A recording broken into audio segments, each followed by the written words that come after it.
హరే కృష్ణ. ప్రభుజీ మాతయ్య అందరికి కూడా దండవత్పుణం. నేటి గీతామృత కార్యక్రమానికి స్వాగతం సుస్వాగతం.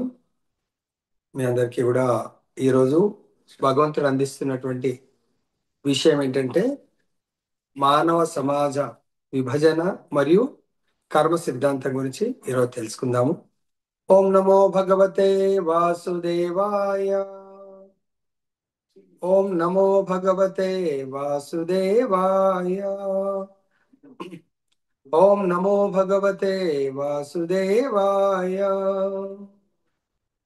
శ్రీమద్ భగవద్గీత యథాతథము అధ్యాయము 4 దివ్య జ్ఞానము 13వ శ్లోకం నుంచి 18 వరకు. అంటే భగవంతుడు ఈ సమాజాన్ని ఎలా విభజించాడు, దేని ఆధారితంగా విభజించారు మరియు కర్మ సిద్ధాంతము తెలుసుకుందాం.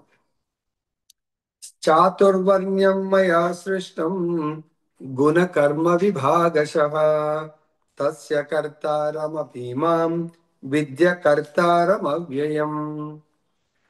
న మాం కర్మాణి లింపంతి న మే కర్మ ఫలే స్పృహా ఇతి మాం యో అభిజానాతి కర్మభిర్న స బధ్యతే. ఏవం జ్ఞాత్వా కృతం కర్మ పూర్వైరపి ముముక్షుభిః కురు కర్మైవ తస్మాత్ త్వం పూర్వతరం కృతం. కిం కర్మ కిమ కర్మేతి కపయో అప్యత్ర మోహితాః తత్తే కర్మ ప్రవక్ష్యామి యత్ జ్ఞాత్వా మోక్షసే అశుభాత్. కర్మణో హ్యపి బోద్ధవ్యం చ వికర్మణః అకర్మణస్య బోద్ధవ్యం గహనా కర్మణో గతిః. కర్మణ్యకర్మయః పశ్యేత్ అకర్మణి చ కర్మయః స బుద్ధిమాన్ మనుష్యేషు స యుక్తః కృష్ణ కర్మకృత్. తాత్పర్యం భాష్యం శ్రీల ప్రభుపాద రచించారు. ఓం అజ్ఞానతిమిరాంధస్య జ్ఞానాంజనశలాకయా చక్షురున్మిలితం యేన తస్మై శ్రీ గురవే నమః.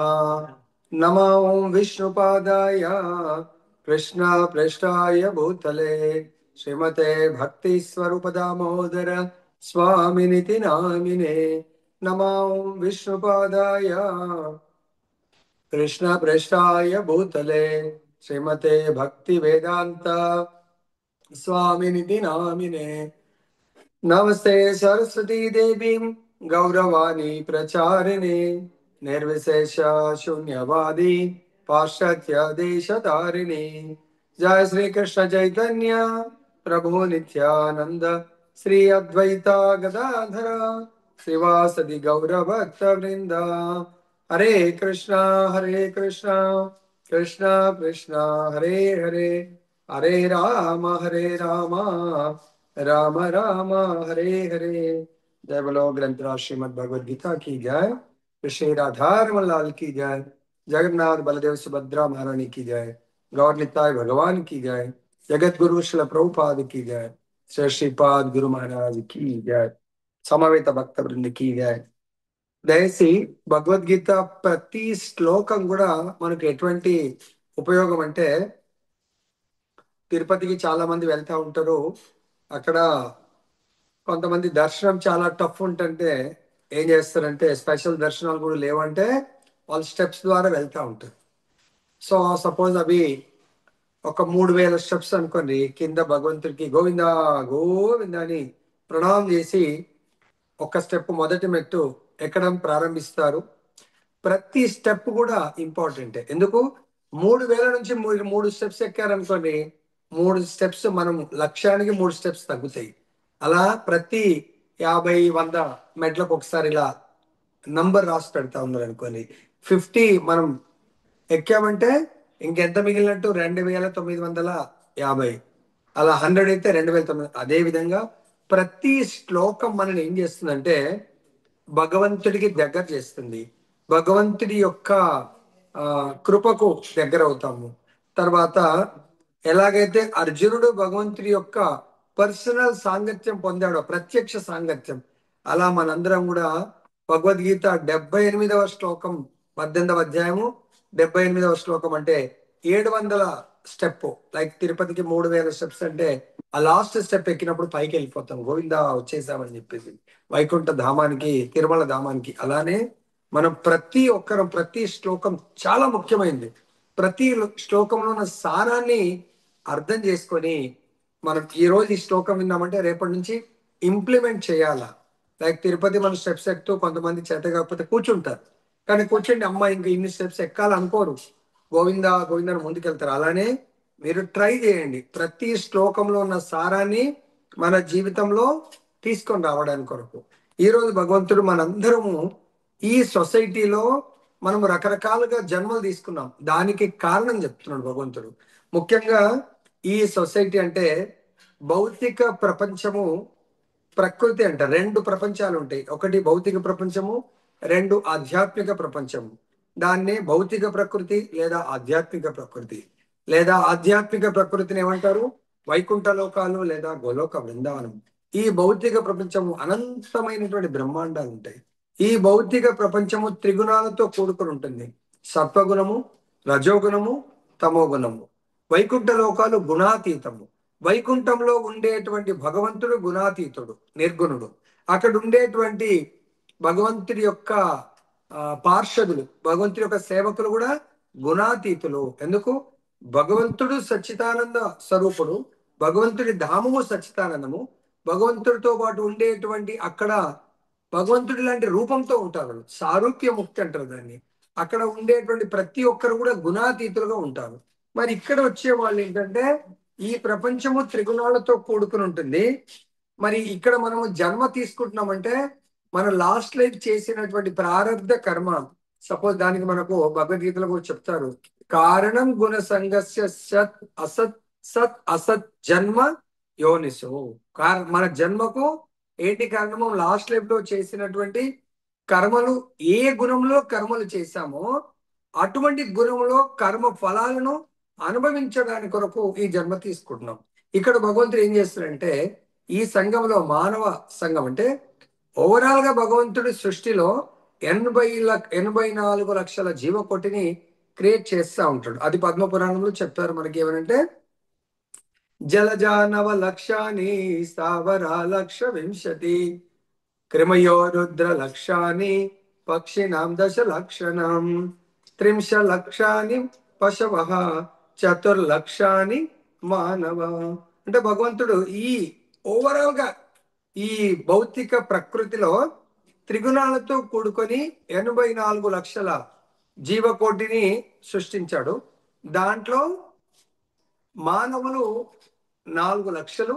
మనము ఈ 4 లక్షలు కూడా ఎలా ప్లేస్మెంట్, మన దాంట్లో ఏం చెప్తామంటే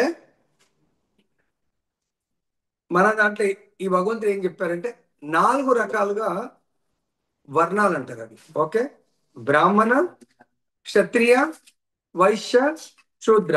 వాళ్ళు ఎలా పోస్టింగ్, దీన్ని ఏమంటామంటే మనం కూడా ప్రభుత్వ ఉద్యోగాల్లో 4 రకాలైనటువంటి పోస్టింగ్ జరుగుతూ ఉంటాయి. ఏంటది? Group A, group B, group C, group D. మరి అందరూ మానవులే, ఎందుకంటే అందరినీ గ్రూప్ ఏలో పెట్టొచ్చు కదా? పెట్టలేరు. ఎందుకు? వాళ్ళ యొక్క అర్హత బట్టి ప్రభుత్వం ఎగ్జామ్ కండక్ట్ చేస్తుంది. దానికి ఎవరైతే క్వాలిఫై అవుతారో గ్రూప్ ఏకి వెళ్తారు, అలా గ్రూప్ బికి వెళ్తారు, గ్రూప్ సి, గ్రూప్ డి. దీనికంటే ఇంకా టాప్ లో ఒక పోస్ట్ ఉంటుంది. ఏంటది? డైరెక్ట్ గా సివిల్ సర్వీసెస్, అంటే డైరెక్ట్ ఐఏఎస్, ఐపీఎస్ పోస్టులు ఉంటాయి. అలానే ఈ మానవ సంఘాన్ని కూడా 5 రకాలుగా, ఇక్కడ 4 చెప్పారు, మధ్యలో చెప్తున్నా 5 రకాల విభాజన జరిగింది. ఏంటది? బ్రాహ్మణ, క్షత్రియ, వైశ్య, శూద్ర, 4 రకాలు. Like group A, group B, group C, group D. వీటన్నిటికీ పైన సివిల్ సర్వీస్ ఎట్లనో వీటన్నిటికీ పైన వైష్ణవులు, వాళ్ళు ఈ త్రిగుణాలతో సంబంధం ఉండదన్నట్టు త్రిగుణాతీత కేటగిరీలోకి రావడం జరుగుతుంది. దానికి ఏ విధంగా మరి సత్వగుణంలో ఎవరైతే లాస్ట్ లైఫ్ లో కర్మలు చేశారో, సత్వగుణ కర్మలు, వాళ్ళు ఈ లైఫ్ లో ఆ సత్వగుణ కర్మ ఫలాలను అనుభవించడానికి బ్రాహ్మణ వర్ణంలో భగవంతుడు పుట్టించడం జరుగుతుంది. తర్వాత ఎవరైతే బ్రాహ్మణ వర్గంలో వాళ్ళు ఏం చేస్తారు? భగవంతుని సేవిస్తూ, వాళ్ళు చాలా తెలివిగల వాళ్ళు, భగవంతుని సేవించి వాళ్ళు ఈ జన్మని సార్థకత చేసుకోవడానికి ప్రయత్నం చేస్తారు. తర్వాత రజోగుణంలో ఉన్న వాళ్ళని క్షత్రియులుగా భగవంతుడు జన్మించేట్టుగా చేస్తాడు. ఎందుకు? వాళ్ళు పాలనా కార్యాన్ని కర్మలు చేస్తూ ఉంటారు, సొసైటీని ప్రజలను పాలించే కర్మలు చేస్తారు. మూడవ వర్గము వైశ్యులు. వాళ్ళు రజో తమో మిళితమైనటువంటి గుణంతో కూడుకుంటారు. వాళ్ళ యొక్క ధర్మం ఏంటి? కృషి, గోరక్ష, వాణిజ్యము. ఇంకా శూద్రులు తామసిక గుణములో కర్మలు చేస్తుంటారు. ఇక్కడ భగవంతుడు ముఖ్యంగా ఏంటంటే, ఎలాగైతే మనం ఏదైనా డిపార్ట్మెంట్లో సర్వీస్ చేస్తున్నాం అనుకోండి, ఆ డిపార్ట్మెంట్ ఏం చేస్తుంది, 30 రోజుల తర్వాత ఐదర్ లాస్ట్ వర్కింగ్ డే లేకుంటే నెక్స్ట్ వర్కింగ్ డే మనకు శాలరీ ఇస్తుంది. అలానే భగవంతుడు మన లాస్ట్ లైఫ్ లో చేసినటువంటి కష్టానికి కర్మలకు ఫలాలను, అంటే ఆ ఫెసిలిటీస్ ని ఏర్పాటు చేస్తాడు భగవంతుడు. అందు గురించే ఇప్పుడు మనం ఆ వర్ణంలో జన్మించడానికి ప్లస్ దాంట్లో కొందరు చూస్తాము శూద్ర వర్ణంలో జన్మిస్తాడు, కానీ ఆయన పుణ్యకర్మలు చేసింటే గొప్ప రిజల్ట్ కూడా, అంటే గొప్ప వ్యక్తిగా మారొచ్చు, మంచి విద్యావేత్త కావచ్చు, లేకుంటే సంఘ సంస్కర్త కావచ్చు. ఎందుకు? ఆయన కర్మలు పుట్టడం మాత్రం తమో గుణంలో ఉన్నటువంటి వర్ణంలో పుడతాడు. తర్వాత ఆయన కొన్ని కర్మలు, పుణ్యకర్మలు ఉంటే పుణ్యకర్మలు అనుభవించడానికి ఉత్తమమైనటువంటి స్థితికి ప్రమోట్ అయ్యే అవకాశం ఉంటుంది. కాబట్టి ఇవన్నీ కూడా భగవంతుడు ఏంటంటే, మనము లాస్ట్ లైఫ్ లో చేసినటువంటి వాటికి మనకు ఈ ఫెసిలిటీ మనకి ఇవ్వడం జరుగుతుంది. లైక్ ఎగ్జాంపుల్ తీసుకుంటే, ఒక సినిమా థియేటర్ ఉంటుంది. సినిమా థియేటర్ లో 4 రకాలుగా ఉంటాయి. టాప్ లెవెల్ ఉంటుంది, బాక్స్ 2, 3, 4. సో మరి టాప్ లెవెల్ అందరూ వెళ్ళొచ్చు కదండి, అందరికీ ఇస్తున్నాడు థియేటర్ వాడు. లేదు ఇది ఒక్క వర్గంకే ఉండదు, అంత పేమెంట్ చేసి టికెట్ కొనుక్కుంటే టాప్ దాంట్లో కూర్చోవచ్చు. లేదండి మా అంత సినిమా అయితే చూడాలని ఉంది, కానీ నేను అంత డబ్బులు పెట్టను. ఓకే, థియేటర్లకు అయితే ఎంట్రీ దొరుకుతుంది. నువ్వు ఎంత డబ్బులు పెడితే లోయెస్ట్ నేను ఇంత తక్కువ డబ్బులు పెట్టగలుగుతాను. ఓకే, చాలా దగ్గరగా మామూలు దాంట్లోకి వచ్చి ఇలా చూస్తూ ఉంటాడు. అంటే ఆయన కూడా సినిమా చూస్తున్నాడు. ఇక్కడ ఈ భౌతిక ప్రపంచం అనే సినిమా థియేటర్ లో అందరం వస్తున్నాము, కానీ మనం ఎటువంటి కర్మలు చేశామో దాన్ని అనుభవించడానికి మనం ఇక్కడ రావడం జరుగుతుంది. కాబట్టి దాని ఫెసిలిటీ, సినిమా థియేటర్ ఓనర్ ఏం చేస్తున్నాడు, ప్రతి ఒక్కరికి ఫెసిలిటీ ఇస్తున్నాడు. కానీ ఆయన కావాలంటే ఎక్కడైనా కూర్చోవాలంటే కూర్చోగలుగుతాడు. It is is will and wish. అదేవిధంగా భగవంతుడు కూడా మనం ఆల్రెడీ చదువుకున్నాము, ఎక్కడన్నా కూర్చోగలుగుతాడు. అంటే ఎక్కడన్నా భగవంతుడు తీసుకోవడానికి భగవంతుడికి ఎటువంటి అవరోధాలు, ఎటువంటి లిమిటేషన్స్ ఉండవు అన్నట్టు. మనకు మాత్రమే మన కర్మల బట్టి మనకు ఈ జన్మ విభాజన జరుగుతుంది. భగవంతుడి యొక్క స్వాంశ ఎన్నో అవతారాలు, కృష్ణ భగవానుడు, కృష్ణస్తు భగవాన్ స్వయం, మిగతా అన్ని కూడా భగవంతుడి వివిధ స్వాంశలు. ఎట్లంటే రాముడు, నృసింహుడు, వరాహుడు, వీరందరూ కూడా వివిధ రకాలైనటువంటి లీలలు చేయడానికి కొరకు ఈ భౌతిక ప్రపంచంలో అవతరించి వాళ్ళు మనందరినీ ఉద్ధరించడానికి అవతారాలు తీసుకోవడం జరుగుతుంది. మనందరం ఒకవేళ మరి ఈ వర్ణాతీతము కావాలి, గుణాతీతులము కావాలంటే మనం ఆ భగవంతుడి యొక్క బోధనలకు ఆకర్షితులమై భగవంతుడు చెప్పిన విధంగా మన జీవితాన్ని మనం నడుచుకుంటూ వెళ్ళాలి. కానీ మనం ఏం చేస్తున్నాం, భగవంతుడు నాకు ఇటువంటి జన్మిచ్చాడు, అటువంటి జన్మిచ్చాడు, ఇదంతా కూడా మనము రాసుకున్నాం, మనం అప్లై చేసాము, ఆ ఎగ్జామ్ రాసాము, దాంట్లో పాస్ అయితే అక్కడ పోస్టింగ్ ఇవ్వడం జరుగుతుంది. ఇక్కడ భగవంతుడు పోస్టింగ్ ఇచ్చేవాడు. అంటే ఈ యొక్క ఎట్టయితే సినిమా థియేటర్ కానీ లేదంటే పెద్ద కంపెనీలో కూడా 4 వర్గాలు ఉంటే వాటిలో పోస్టింగ్, ఇంటర్వ్యూ తీసుకొని పాస్ అయిన వాళ్ళకు పోస్టింగ్ ఇస్తాడు. కానీ ఆ యజమాని మాత్రం, చైర్మన్ అండ్ యజమాని, ఎక్కడన్నా ఎవరిపైన కూడా ఆయన ఇన్స్పెక్షన్ చేయగలుగుతాడు. ఆయన కంపెనీలో ఒక వర్కర్ కాదు, ఆయన ఒక అఫీషియల్ కాదు ఆయన. సో ఈ కంపెనీకి యజమాని ఆయన. అదేవిధంగా ఆ కంపెనీలో ఆయన చేసే కర్మ ఏది ఉండదు అన్నట్టు. నెక్స్ట్ శ్లోకంలో చెప్తున్నాడు, ఈ కంపెనీలో జరిగేటువంటి ఏ కర్మ కూడా భగవంతుని ప్రభావితం చేయదు. ఎందుకు? ఆయన యజమాని. అది కూడా మనందరికి ఫెసిలిటీ ఇవ్వడానికి కొరకు భగవంతుడు మనకు అటువంటి జన్మలు, అంటే దేహాన్ని ఇవ్వడం జరిగింది. మనం కూడా భగవంతుడి యొక్క విభిన్న అంశాలు, భగవంతుడి సాంశాలు అంటేనేమో అవతారాలు, విభిన్న అంశాలు అంటే మన అందరము. కాబట్టి భగవంతుడు కర్మ చేసేది ఏమీ ఉండదు. కర్మనే చేసేది లేనప్పుడు ఈ సృష్టిలో జరుగుతున్నటువంటి ఏ కర్మ కూడా భగవంతుని ప్రభావితం చేయదు. లైక్ ఎగ్జాంపుల్ తీసుకున్నట్టయితే, ఒక సినిమా తీస్తారు, సినిమా యొక్క యజమాని, ప్రొడ్యూసర్, ఆయన ఆ దాంట్లో ఉన్నటువంటి పాత్రలను ఎవరికి ఏ పోస్ట్ ఇవ్వాలన్నా కూడా ఆయన ఇష్టము.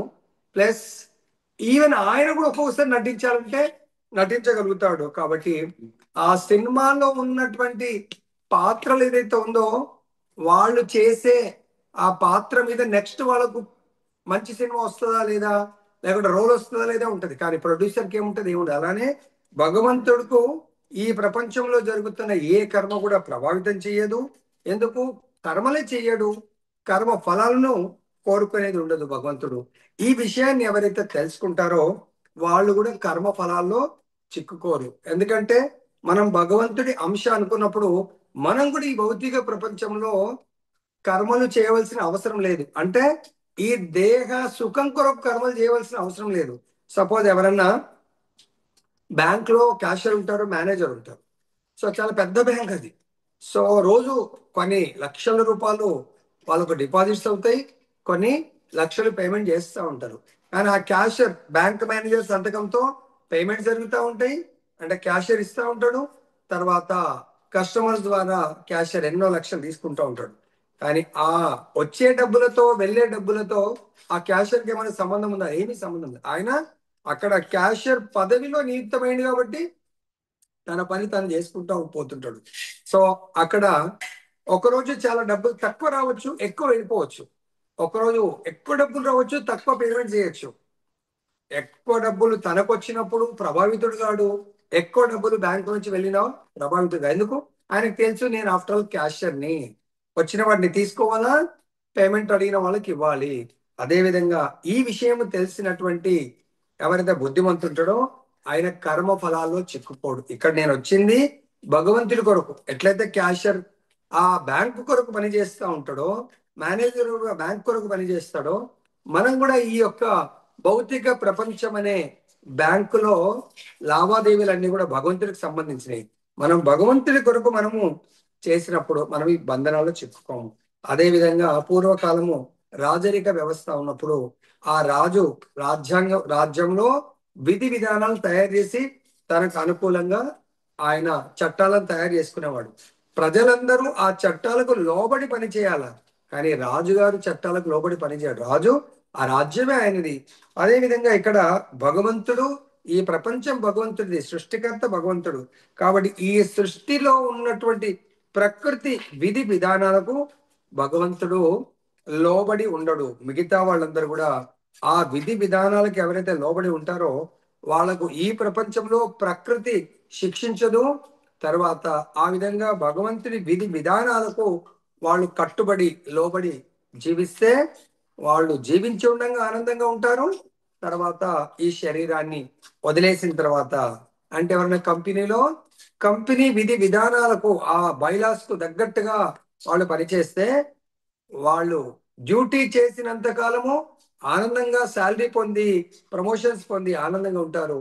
తర్వాత వాళ్ళు కంపెనీ ద్వారా రిటైర్మెంట్ రోజు గొప్ప విలువైనటువంటి పురస్కారాలు, ధనాన్ని పొందగలుగుతారు. అదేవిధంగా మనందరం కూడా భగవంతుని యొక్క ఆ రాజ్యాంగము అంటే భగవద్గీత భాగవతం ప్రకారము మనం జీవితాన్ని గడిపినట్టయితే భగవంతుని యొక్క సేవకులైనటువంటి దేవతలందరూ కూడా మనకి ఎటువంటి ఇబ్బందులు పెట్టకుండా, దాన్ని ఏమంటారంటే ఆది దైవిక దేవతల వల్ల కరువు కాటకాలు కానీ అతివృష్టి అనావృష్టి ఎటువంటి లేకుండా మనం సుఖంగా కావాల్సినన్ని పొందగలుగుతాము. మనకి ఇక్కడ వృక్షాల గురించి ఎగ్జాంపుల్ చెప్పారు భగవంతుడు. ఇక్కడ భూమిపై పెరిగే నానా రకాల వృక్ష జాలానికి వర్షం కారణము కాకపోయినట్టు వర్షం లేకుండా వృక్షాలు పెరిగే అవకాశం లేదు. కాబట్టి వృక్షాలు కూడా అవి గాలి, నీరు, వెలుతురు కావాలి. అవి ఏమైనా ప్రార్థన చేస్తున్నాయా? ఆటోమేటిక్ గా భగవంతుడి ద్వారా పొందుతున్నాయి. అదే విధంగా అవి ఏం చేస్తున్నాయి? అలా పొంది వాటి ద్వారా వచ్చే ఫలాలను ఇతర జంతువుల కొరకు అవి పరోపకారార్థం ఇదం శరీరం ఇతరుల కొరకు పనిచేస్తా ఉన్నాయి. సో దీనికి మనకు వైదిక స్మృతిలో చెప్తున్నారు, నిమిత్త మాత్రమే వాసౌ సృజ్యానం సర్గ కర్మణి ప్రధాన కారణీ భూత యతో వై సృజ్య శక్తయ. ఈ భౌతిక సృష్టిలో కేవలము భగవంతుడే పరమ కారణము, ప్రకృతిని నిమిత్త కారణము, దాని నుండే జగత్తు గోచరం అవుతుంది. సో ఇక్కడ మనము చూస్తున్నటువంటిది ఆటోమేటిక్గా వస్తున్నది, ఆటోమేటిక్గా జరుగుతున్నాయి అనుకుంటా ఉంటాం.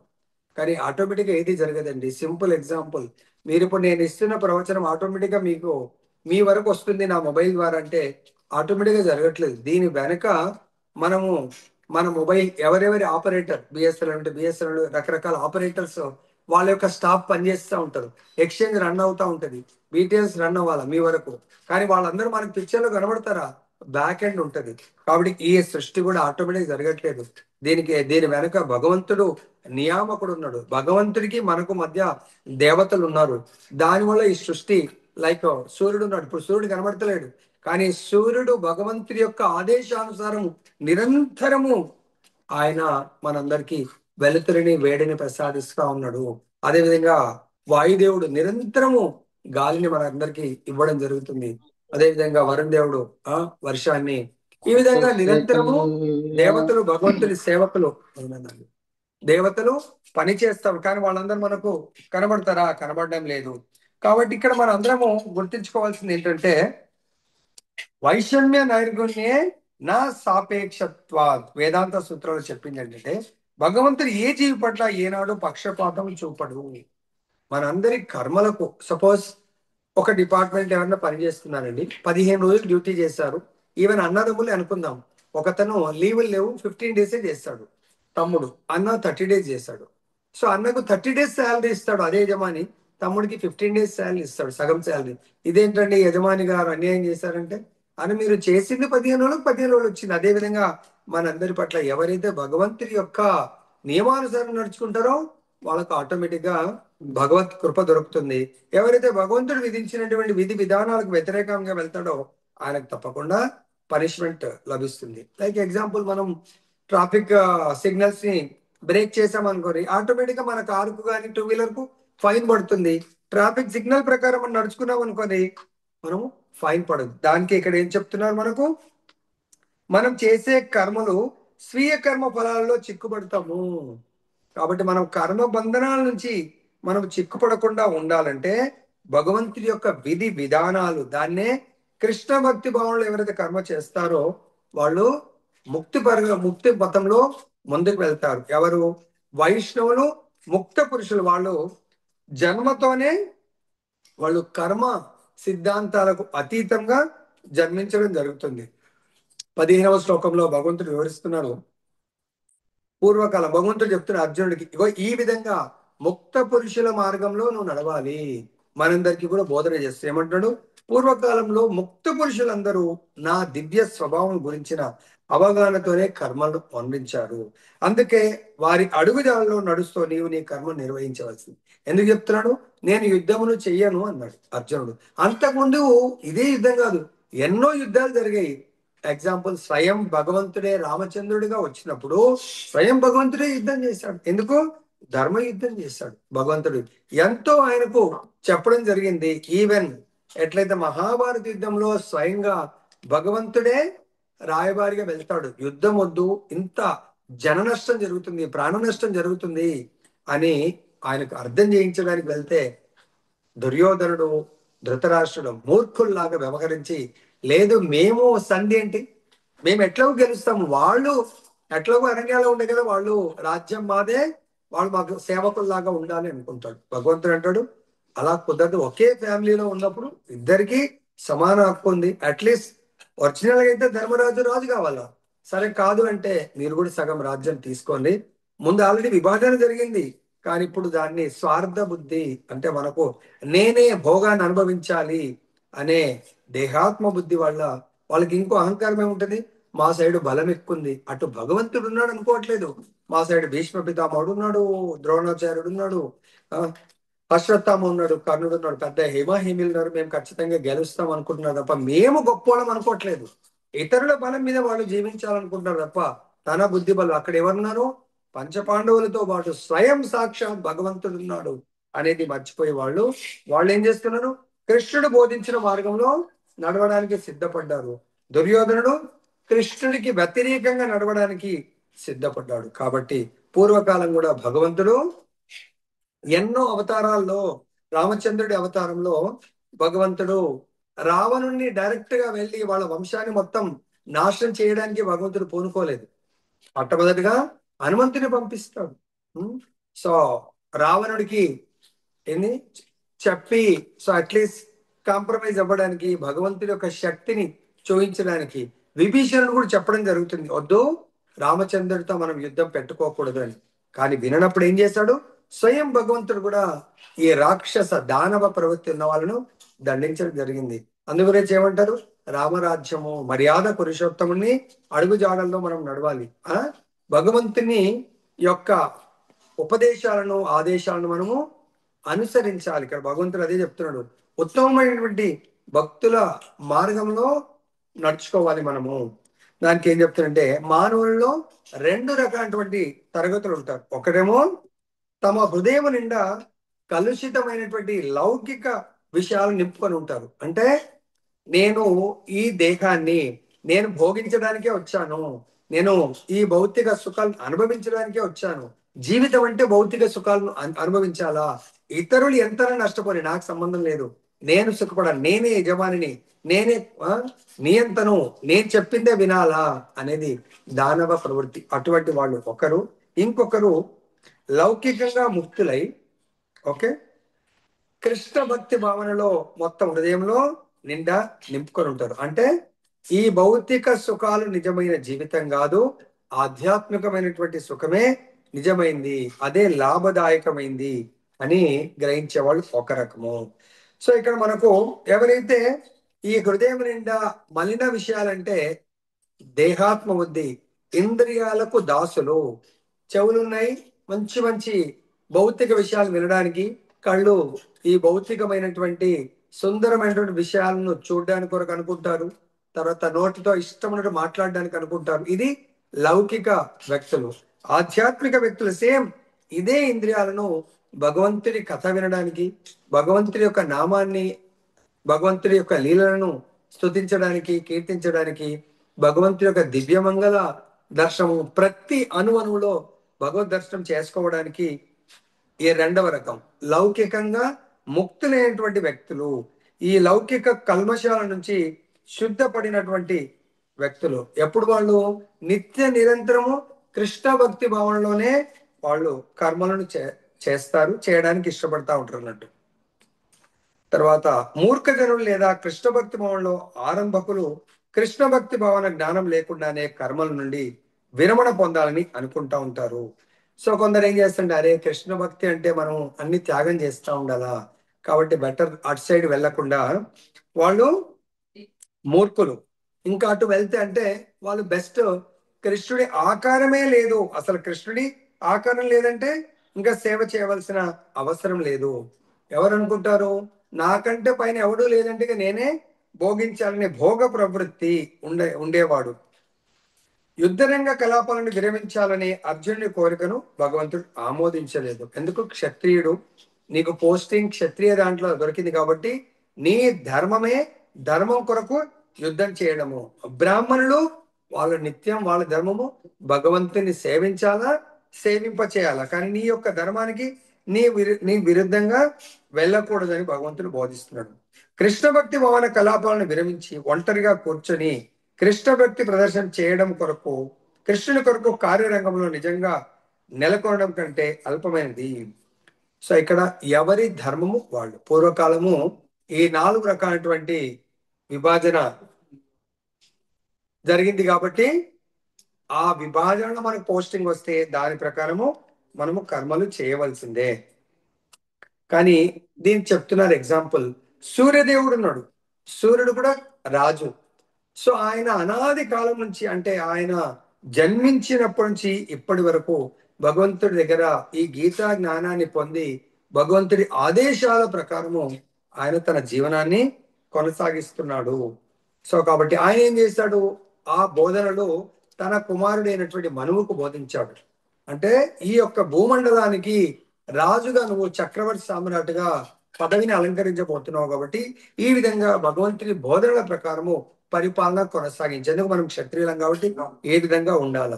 మనువు ఏం చేశాడు, తన కుమారుడైనటువంటి ఇక్ష్వాకుకు భగవద్గీతని బోధించాడు. నీవు కూడా చక్రవర్తి సామ్రాట్ కాబోతున్నావు కాబట్టి నువ్వు ప్రజలను ధర్మ మార్గంలో నడిపించడానికి భగవద్గీత అనే రాజ్యాంగం అనుకోవచ్చు. ప్రతి రాజు గీత భాగవతాన్ని పెట్టుకొని దాని ప్రకారము తన జీవితాన్ని గడపాలి.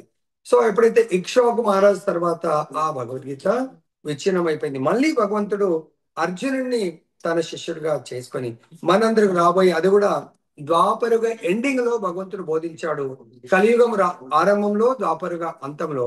కాబట్టి ఇది స్పెషల్ గా అర్జునుడి ద్వారా మనందరికి బోధించాడు. ఎవరైతే అర్జునుడి యొక్క మార్గంలో భగవద్గీతను ఆ గురు శిష్య పరంపరలో తీసుకొని తమ యొక్క జీవితాన్ని గడుపుతారో వాళ్ళు ముక్త పురుషులుగా అయ్యే అవకాశం ఉంటుంది. వాళ్ళు భగవద్ధామం వెళ్ళడానికి చాలా సులభ మార్గం అది. దాని తర్వాత 16వ శ్లోకంలో చెప్తున్నారు ఇంకా కర్మ సిద్ధాంతం. ఇంతవరకు విభాజన తెలుసుకున్నాము. కర్మ సిద్ధాంతం అంటే ఏది కర్మ ఏది అకర్మ మనం నిర్ణయించుకోవాలంటే చాలా కష్టము. అది నిర్ణయించుకోవడంలో చాలా మంది చాలా కన్ఫ్యూజన్ అవుతా ఉంటారు. బుద్ధిమంతులు కూడా కొన్నిసార్లు విమోహితులు అవుతారు. నేను ఏది చేయాలి ఏది చేయకూడదు కర్మ అని చెప్పేసి. ఎందుకు ఇది చేస్తే ఏమవుతుందో, నాకు మంచి జరుగుతుందో చెడు జరుగుతుందో, ఈ కర్మ చేస్తే ఎలా, అశుభల నుండి భయపడతా ఉంటారు చాలా మంది. కాబట్టి దీనికి ఏం చెప్తున్నారంటే మనకు కృష్ణ భక్తి భావనలో స్పెషల్ గా కర్మ చేయకుండా ఉండకూడదు, కానీ పూర్వ ప్రామాణికమైనటువంటి ఆచార్యుల యొక్క ఆదేశానుసారము మనము కర్మను చేయాలి. ఆచార్యులు చెప్తారు ఈ కర్మ నీకు కర్మ బంధనం నుంచి విముక్తిని చేస్తుంది.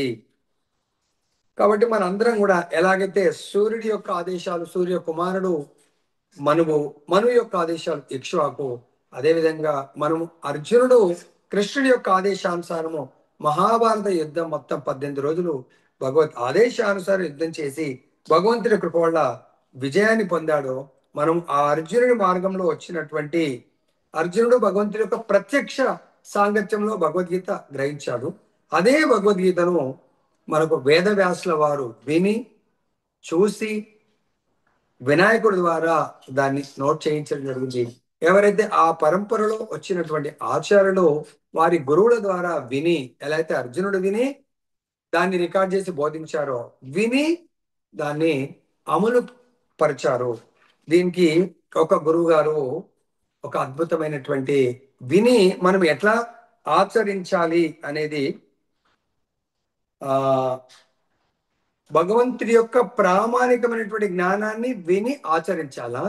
కొందరు రెండవ రకము అసంపూర్ణమైనటువంటి జ్ఞానాన్ని అంటే అది జ్ఞానమే అసంపూర్ణము, దాన్ని అమలు పరుస్తారు, ప్రయోగాత్మకం దాన్ని చేయడానికి ప్రయత్నం చేస్తారు, వాళ్ళ జీవితంలో ఫెయిల్ అయిపోతారు.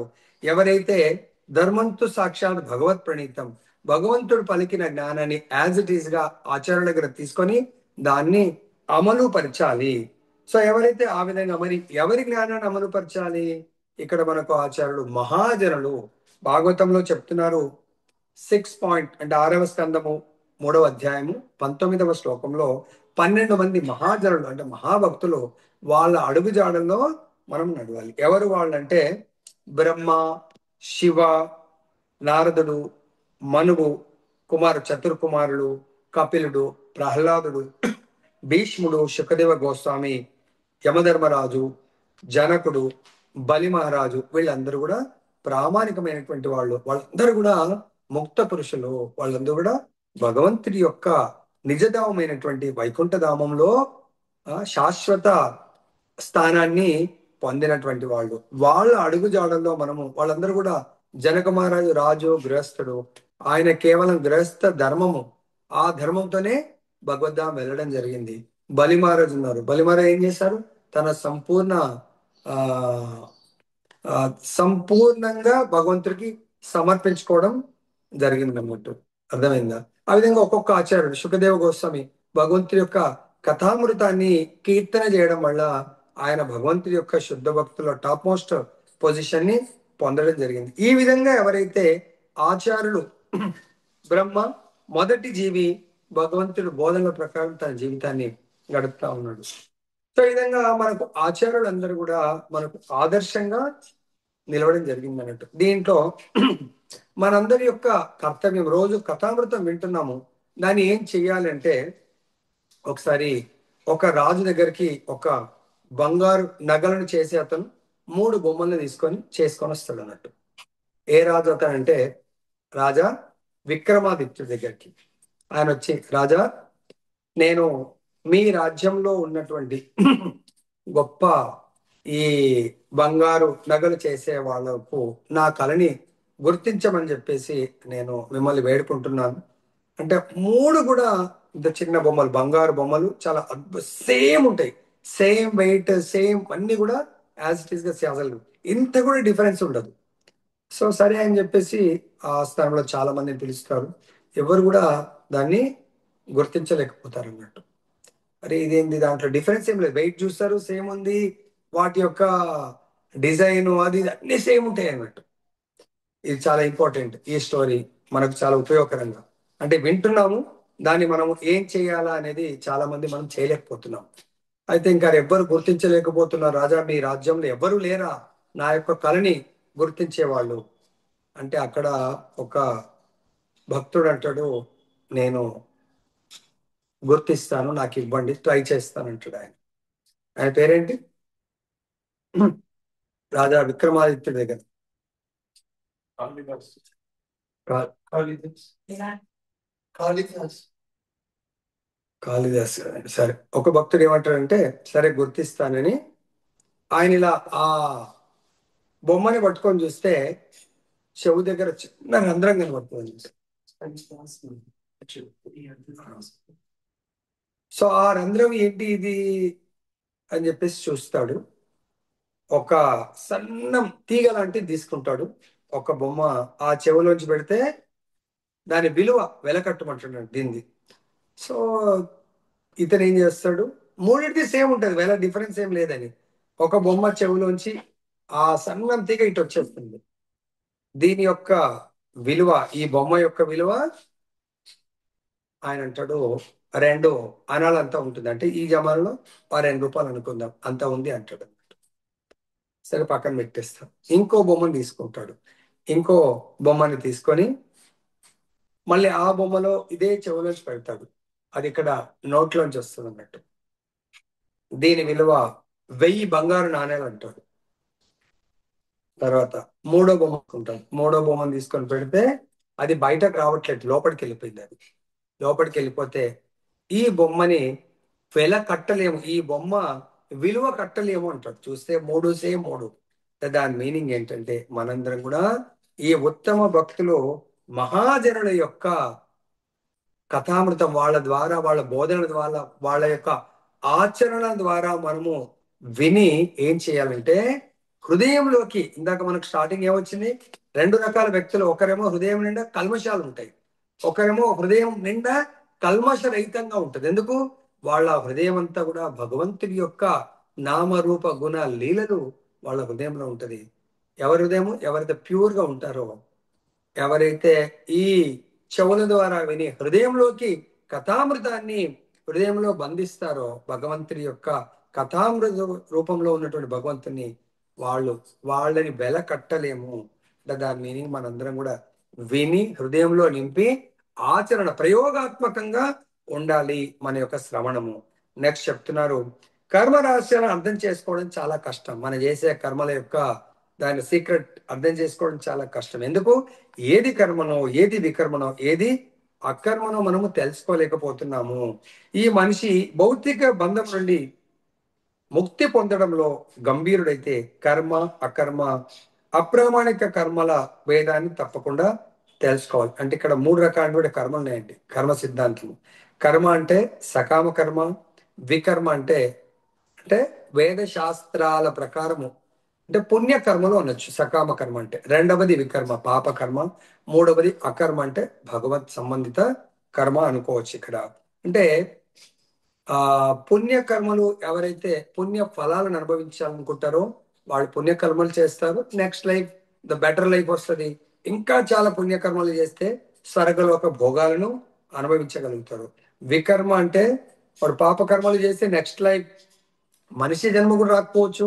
మనిషి జన్మ వచ్చినా కూడా అన్ని దుఃఖాలని అనుభవించేటువంటి జన్మ రావచ్చు, లేదా ఇంకా నరకలోకాలకు వెళ్ళే అవకాశం ఉంటుంది. అకర్మ అంటే భగవంతుడి యొక్క నిత్య దాసుడు, నిత్య దాస్యత్వాన్ని ఎవరైతే అర్థం చేసుకుంటారో అంటే జీవేర స్వరూపహయ కృష్ణేర నిత్యదాస్, కృష్ణుడు యొక్క నిత్య దాసుని నేను అని ఎవరైతే అర్థం చేసుకుంటారో, ఎలాగైతే మన చెయ్యి మన పార్ట్ అండ్ పార్సల్, ఈ చెయ్యి మన కొరకు పనిచేస్తుంది, అలానే ఈ దేహము భగవంతుడి కొరకు, భగవంతుడి ఆదేశాలను పాటించడానికి కొరకు పనిచేయాలి. మరి ఆ పరమ రహస్యాన్ని అర్థం చేసుకోవడానికి మనం ఏం చేయాలంటే, కృష్ణ భక్తి భావంలో ఉన్నటువంటి ప్రామాణికులతో సాంగత్యము చేసి వారి నుండి రహస్యాన్ని, ఈ యొక్క కృష్ణ భగవానుడి యొక్క పరమ రహస్యాన్ని, భగవంతుడి యొక్క బోధనలు అంటే డూస్ అండ్ డోంట్స్, ఏం చేయకూడదు ఏం చేయాలి. లైక్ ఎగ్జాంపుల్, మనం ఎప్పుడన్నా లైసెన్స్ కావాలా, car licence, two wheeler licence, ఏం చేస్తారంటే డ్రైవింగ్ స్కూల్కి వెళ్తాం కార్ లైసెన్స్ తీసుకోవడానికి. ఎగ్జామ్ కు ముందు రోజు ఆయన అప్లై చేసి మనకు డేట్ వచ్చిన తర్వాత మనకు కొన్ని సిగ్నల్స్ కానీ ఎలా ఉండాలి, ఎలా వాళ్ళు అడుగుతూ ఉంటారు, ఆ సిగ్నల్ కి ఎలా మనం టిక్ పెట్టాలి, లేదంటే ప్రాక్టికల్ గా టెస్ట్ కి వెళ్ళినప్పుడు ఆ సిగ్నల్స్ ఎలా మనము టర్న్ అవ్వాలి, ఎలా బ్యాక్, ఇవన్నీ కూడా నేర్పించడం జరుగుతుంది. ఎవరు? డ్రైవింగ్ స్కూల్ అతను. అప్పుడు అక్కడ వెళ్తే ఆయన మన ఎప్పుడు ఉండడు, సో మనం అన్ని నేర్చుకుంటాం కాబట్టి అక్కడ ఎగ్జామ్ లో మనం రాస్తాము, పాస్ అవుతాం. అదే విధంగా మన ఈ యొక్క జీవితం అనే ఎగ్జామ్ లో మనము పాస్ అవ్వాలంటే, మృత్యు సమయంలో మనకి ఎలా మనం ప్రిపేర్ అవ్వాలి అనడానికి కృష్ణ భక్తి భావంలో మనం ప్రామాణికుల ద్వారా సాంగత్యం చేసి వాళ్ళ యొక్క మాట, వాళ్ళ నడవడిక, వాళ్ళ జీవన విధానము, దాని ద్వారా మనము పరమ రహస్యాన్ని మనము తెలుసుకోవడం వల్ల మనం ఈ బద్ధ జీవితం నుండి ముక్తులు కాగలుగుతాము. లేదంటే బద్ధ జీవితంలో తిరిగి మనము మళ్ళీ పునరపి జననం పునరపి మరణం పొందాల్సి ఉంటుంది. ఫైనల్ గా 18వ శ్లోకంలో చెప్తున్నారు, కర్మలో అకర్మను అకర్మలో కర్మను చూసేవాడు మనుషులలో చాలా బుద్ధిమంతుడు, అతడు అన్ని రకాల కర్మల్లో పాల్గొన్నా కూడా దివ్య పదంలో నడుస్తూ ఉంటాడు. అంటే దాని మీనింగ్ ఏంటంటే కర్మలో అకర్మ.